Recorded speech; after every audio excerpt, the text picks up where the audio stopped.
Assalamu alaikum wa rahmatullahi wa barakatuh. Brother and sister, today inshallah I'm gonna talk about the word in the Quran have a close meaning. Actually, in the Quran we don't have a too much a synonym because in the Arabic language they don't use the synonym word. They consider that like a nonsense, actually meaningless, just to spend your time. When you see the word different shape, that means a different meaning. So today inshallah I'm gonna talk about three words. They adhan, washak, warraib. When you go to the translation method, you see all the words have one meaning. That means a doubt. But actually the methodology of the Quran al-Karim that not to use synonym actually. Because of that, I inshallah try to explain. But before I dwell through this meaning, I have to go to opposite meaning just to make it clear what they shak, what they dhan, what they ribe. So the opposite of all of that is the yaqeen, the certainty.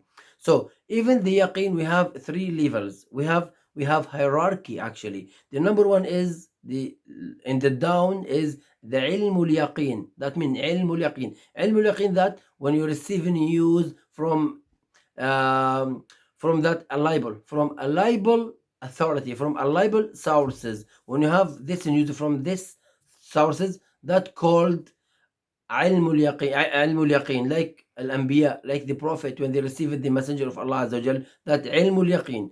And the second one is عين اليقين. عين اليقين, what you see in your eyes. When you see something in your eyes, that called عين اليقين. Sometime is true, sometime is not true, because you know all the appearance. You don't know what inside. You don't know the actually the main meaning inside. You don't know the essence meaning. You only know the appearance. So this is the second one.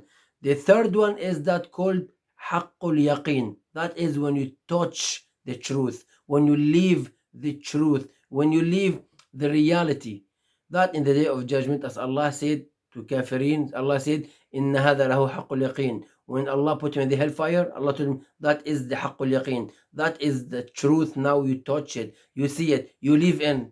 That is haqqul yaqeen. So number one is ilmul yaqeen, that the news from the sky to prophets, and we can use it here in Islam. For example, when someone bring me hadith or ayah, I say that is dalil, that is ilmul yaqeen, or aynul yaqeen, what you see in your eyes.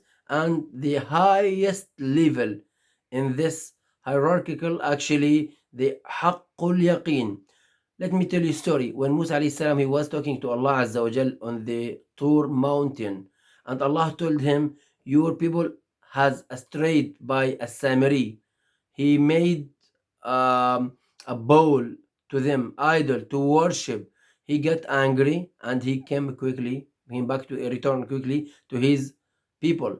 But when he saw that in his eyes, he threw the board. That means the board, the paper he was written from Allah Azza wa Jal, the Torah, and he took his beard, his brother beard and his hair, and punished him. So his reaction is different when Allah told him, when he saw in his eyes.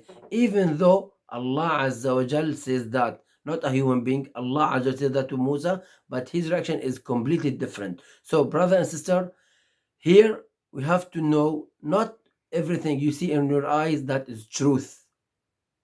I hope so. This actually video behoves people to reflect the meaning of the Quran. Inshallah Rabbil Alameen. Wassalamu alaikum wa rahmatullahi wa barakatuh.